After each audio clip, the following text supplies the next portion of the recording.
안녕하세요. 주식유치원 야너주 김파고입니다. 야너주 구독자분들은 한글날 잘 쉬고 계신가요? 저는 이번 한글날 연휴에 유튜브 채널 신과 함께 3프로TV의 일타 강사이신 오건영 팀장님이 올해 7월에 출간한 부의 대이동이라는 책을 읽었습니다. 책을 읽으면서 제가 그동안 달러 환율에 대해서 궁금했던 부분들이 정말 속속들이 해결돼서 오늘은 그 좋은 내용을 구독자분들에게 소개해드릴까 합니다. 그래서 오늘의 주제는 원달러 환율 더 내려갈까 오를까 달러를 좀 사둘까인데요. 10월 8일 원달러 환율이 1152.5원까지 떨어지면서 52주 최저치를 찍었습니다. 이쯤 되면 달러에 관심 없던 투자자들도 달러 좀 사둘까? 그럼 결국에 오르던데 하는 경험적 관습 때문에 달러에 관심을 많이 갖게 되는데요. 과연 정말 지금 달러를 사면 괜찮을까요? 결론부터 말씀드리면 지금 달러를 좀 사둘까 하는 질문에 대한 오건영 팀장님의 대답은 아니오입니다. 아니 지금 달러가 52주 최저치까지 빠졌는데도 더 빠질 거란 말이야? 이런 의문이 드시는 분들은 오늘 영상 끝까지 시청해주세요. 오늘 영상은 달러에 대한 이야기를 하다 보니 조금 길어질 수 있는데요. 영상 길더라도 끝까지 시청하시면 달러 환율에 대해서 그동안 몰랐던 부분이 속속들이 이해되면서 투자에 있어 금리만큼 중요하다는 환율에 대해서 잘 이해할 수 있습니다. 먼저 환율에 대한 기본 상식을 잠깐 살펴보고 영상 시작하겠습니다. 우리가 흔히 뉴스 기사들을 통해서 원달러 환율이라는 말을 자주 접합니다. 원달러 환율이 1153원으로 마감됐다. 외인의 사자 행렬에 원달러 환율이 최저치로 마감됐다는 것과 같이 말이죠. 하지만 우리가 달러를 표시할 때는 1달러당 우리나라 원화가 얼마인지를 표현하게 되는데요. 이렇게 달러를 먼저 앞세우기 때문에 사실 달러 원 환율이라고 표현한 것이 맞습니다. 그럼 우리는 달러 원 환율이 맞는 표현인데 왜 원달러 환율이라고 얘기할까요? 이는 관용적으로 우리가 한국 원화를 앞서 내세우는 것이 일상화되었기 때문입니다. 또한 우리가 환율을 얘기할 때 달러를 기준으로 1달러의 원화가 얼마인지를 측정하는 방식으로 이야기하기 때문에 환율이 올랐다고 했을 때는 1달러가 1000원에서 1200원으로 원화 대비 달러가 강세되었다는 표현이며 환율이 내렸다고 표현할 때는 1달러가 1200원에서 1000원으로 원화 대비 달러가 약해졌다는 것을 뜻합니다. 우리는 원달러 환율이라고 얘기할 때는 원화를 앞에 두지만 환율이 올랐다 내렸다를 얘기할 때는 달러 가치가 올랐는지 혹은 달러 가치가 내렸는지를 표현하는 셈이죠. 자, 그럼 본격적으로 달러 얘기를 해보겠습니다. 우리는 뉴스 기사를 통해서 달러 환율이 어떻게 됐는지를 자주 접하는데요. 뉴스 기사를 통해서 환율을 전망하면 안 되는 이유를 먼저 간단히 살펴보겠습니다. 앞서 말씀드린 것처럼 달러 원 환율이 10월 8일 1달러에 1152원을 기록해서 1년 5개월 내 최저치를 기록했습니다. 관련해서 기사를 잠깐 살펴보면 뉴스에서는 주식시장에서 외국인이 순매수를 기록했고 위안화가 강세고 위험자산 선호 심리가 강해져서 달러 대비 원화가 강해졌다는 이야기를 하고 있습니다. 먼저 외인이 주식을 사면 달러를 팔고 원화를 사야 되기 때문에 달러원 환율 하락 압력이 강해질 수 있고 위안화 강세는 우리나라의 원화가 위안화와 동조화되는 경향이 강해지면서 위안화 강세는 곧 원화 강세로 이어지는 경향이 있습니다. 또한 재정부양책이 통과될 수 있다는 기대감이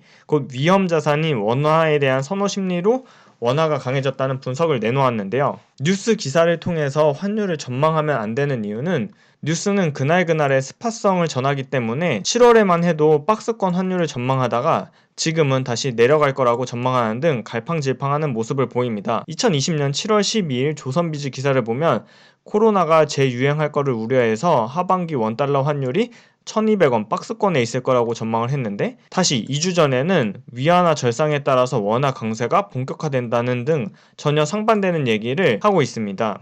이렇게 뉴스 기사만 보면 달러 원 환율이 오른다는 건지 내린다는 건지 한 달 전에는 내린다고 했다가 또 지금은 오른다고 했다가 갈팡질팡 하는데요. 영상 처음 시작할 때 말씀드린 것처럼 달러 가치가 상승, 즉 달러 원 환율이 급등할 가능성은 현재는 어려워 보인다고 부의 대이동책 오건영 팀장님은 밝혔습니다. 즉 지금이 1달러에 1150원인데요. 앞으로는 1달러에 1150원이 아니라 1달러에 1000원, 1달러에 1050원과 같이 원화가 더욱더 강세를 갈 가능성이 높다고 보는 상황입니다. 아쉽게도 부의 대이동 책에서 오건영 팀장님은 달러원 환율이 어느 정도까지 내려갈 수 있다는 수치를 언급하지는 않으셨는데요. 저 김파고가 자주 언급하는 인피니티 투자자문 박세익 전무님이 키움증권 유튜브 채널과의 인터뷰에서 환율은 1,050원까지 하락할 것으로 보고 있다고 언급하신 점에 기대어 볼 때 제가 참고하는 두 전문가 모두 달러 원 환율이 추가적으로 하락할 가능성에 무게를 두고 있습니다. 관련해서 영상이 보고 싶은 분들은 유튜브 채널에서 키움증권 박세익이라고 검색을 하시면 키움증권 유튜브 채널인 실시간 투자정보 채널 K에 올라온 박세익 전무님의 인터뷰를 보실 수 있습니다. 사실 지금부터가 영상의 하이라이트인데요. 달러원 환율이 오를 거다 혹은 달러원 환율이 내려갈 거다는 아무나 주장할 수 있지만 그 주장하는 근거들이 타당한지를 살펴봐야 합니다. 그래서 지금부터는 왜 달러원 환율이 앞으로 추가적으로 하락할 가능성이 높은지 살펴보도록 하겠습니다. 지금부터 하는 이야기는 저 김파고가 주장한 내용이 아니라 환율을 잘 보시는 오건영 팀장님이 책 부의 대이동에서 적으신 내용을 요약했을 뿐입니다. 야너주 구독자분들도 환율 전문가인 오건영 팀장님이 어떤 근거를 통해서 달러원 환율이 하락할 건지 전망하는지 저와 같이 공부한다면 분명 우리의 투자 실력은 한 단계 더 업그레이드 되어 있을 겁니다. 먼저 오건영 팀장님은 달러의 향방을 알기 위해서는 그동안 달러가 왜 강했는지를 알아야 한다면서 그동안의 달러 강세 이유를 분석했습니다. 지금 보시는 표는 달러 원 환율의 2010년부터 지금까지의 차트인데요. 2010년부터 2014년까지 추세적으로 하락하던 모습을 보이던 달러원 환율은 2014년을 바닥으로 추세적으로 상승하는 모습을 보였습니다. 2014년 이후 달러 가치는 왜 강했을까요? 그 이유를 살펴보면 2018년 금융위기를 극복하는 방안으로 미국이 양적 완화를 실시하면서 달러 공급을 늘렸고 이에 따라 2010년부터 12년까지는 달러 가치가 약세였는데요. 2013년 미국 IT 기업들의 혁신과 성장을 계기로 미국 경제가 전 세계 경제에서 나홀로 성장을 시작하고 2014년 하반기 양적 완화가 종료되며 달러 공급이 종료됐고 2015년 12월부터 미국 페드가 금리를 인상하면서 달러 가치가 강해졌습니다. 하나씩 자세히 살펴보면 먼저 공급 측면에서 미국의 중앙은행인 페드가 기준금리를 2015년부터 금리를 인상하기 시작했고 2014년 양적 완화를 종료하면서 시장에 풀어져 있는 달러화의 공급을 줄여나갔습니다. 반면 전 세계 주요 중앙은행이라 볼 수 있는 일본의 경우에는 양적 완화를 지속했고 ECB도 2015년부터 양적 완화를 지속했고 중국 역시 기준금리를 계속 인하하며 유동성을 공급했습니다.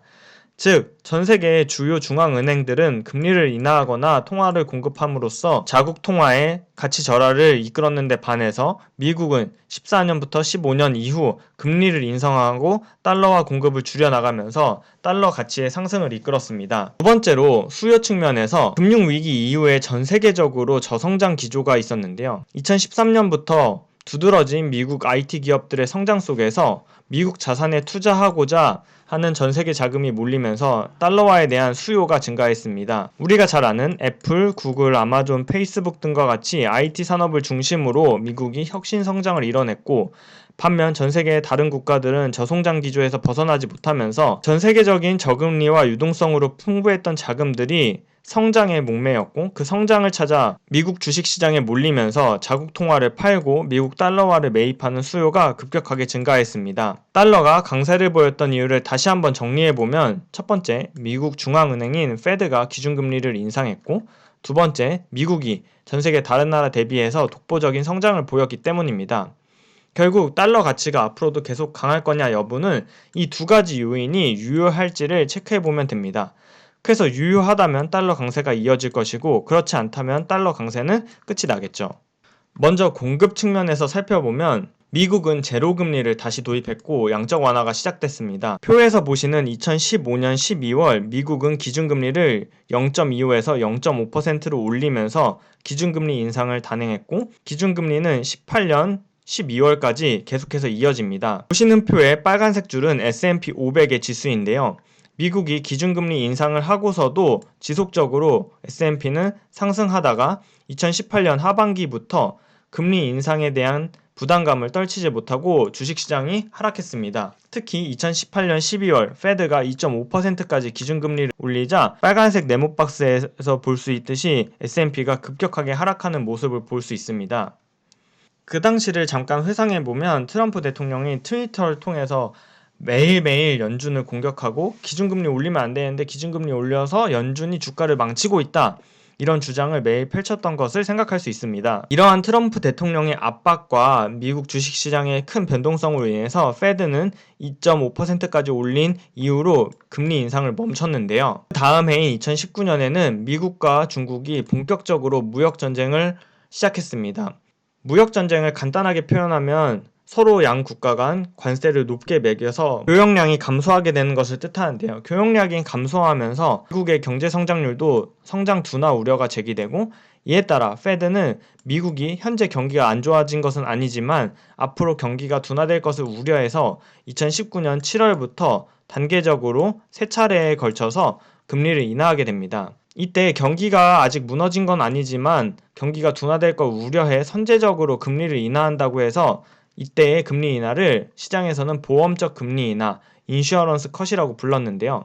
이렇게 금리를 인하하자 급락했던 S&P는 다시금 상승하는 모습을 보였습니다. 그렇게 다시금 잘 상승할 거라고 생각했던 주식시장이 2020년 2월 코로나 사태가 퍼지면서 글로벌 팬데믹으로 넘어갔고, 결국 페드는 1.5에서 1.75%였던 금리를 다시 금융위기 레벨이었던 제로금리, 즉 0%에서 0.25%로 단기간에 수직 낙하하며 금리를 내리고 심지어 양적 완화를 시작했습니다.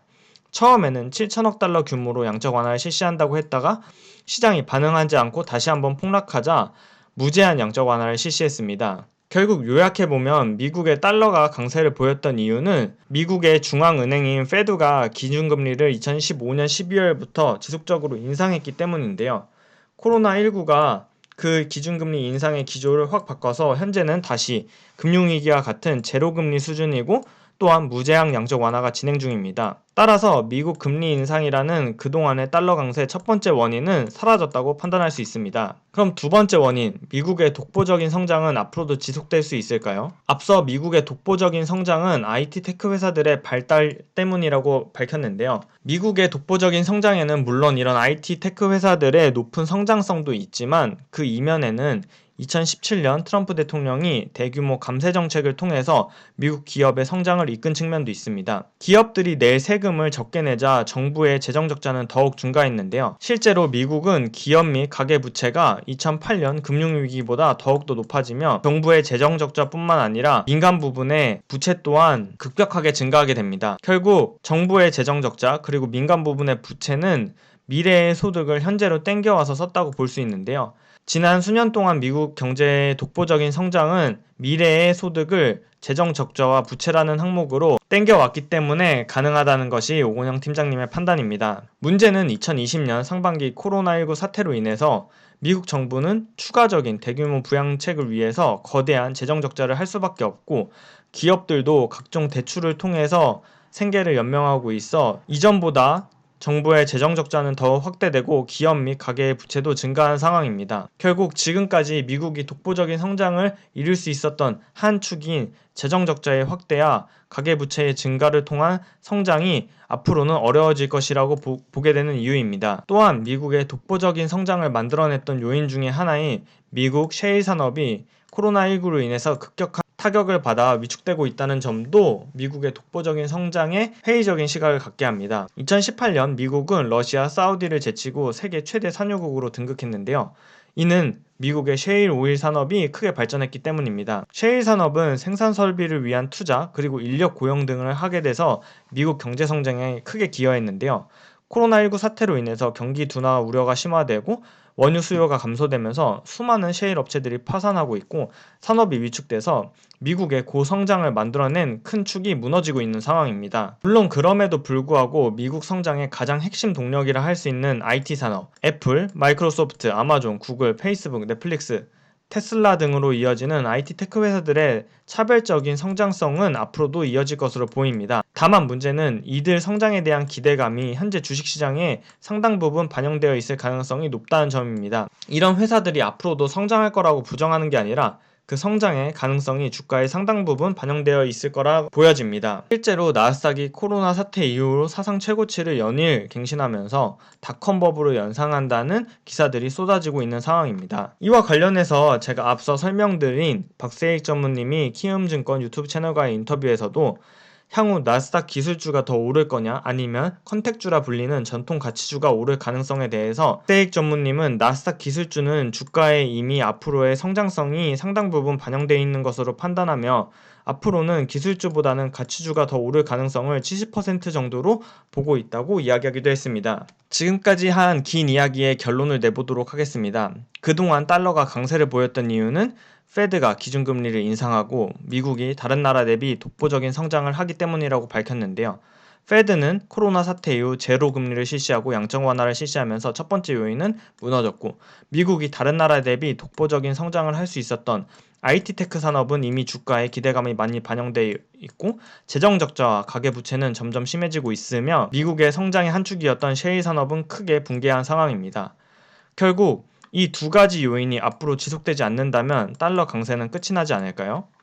결국 지금 달러를 좀 살까요에 대한 오건영 팀장님의 대답은 아니오입니다. 책에서는 달러를 지금 좀 살까요에 대해서 아니오에 대한 답변으로 원화가 앞으로 강세를 보일 가능성도 분석하셨습니다. 외환위기 때와는 한국 국채의 위상이 달라졌고 원화는 다른 신흥국 통화 대비해서 환율의 변동성이 매우 낮다는 것이 그 근거였습니다. 또한 오건영 팀장님은 달러 원 환율 상승 가능성은 제한적이지만 그럼에도 불구하고 달러 자산은 내 포트폴리오에 보유해야 한다고 주장했습니다. 달러 가치는 앞으로 하락할 거라는데 달러 자산은 왜 포트폴리오에 담아야 할까요?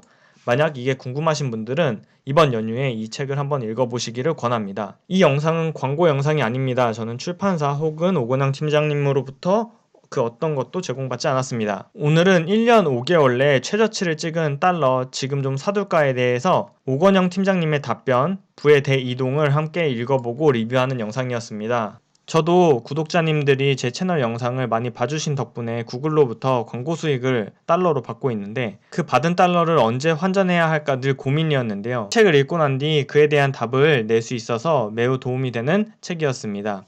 오늘 영상이 도움이 되셨다면 구독, 좋아요, 알림 설정 부탁드려요. 그럼 다음 영상에서 만나요. 안녕!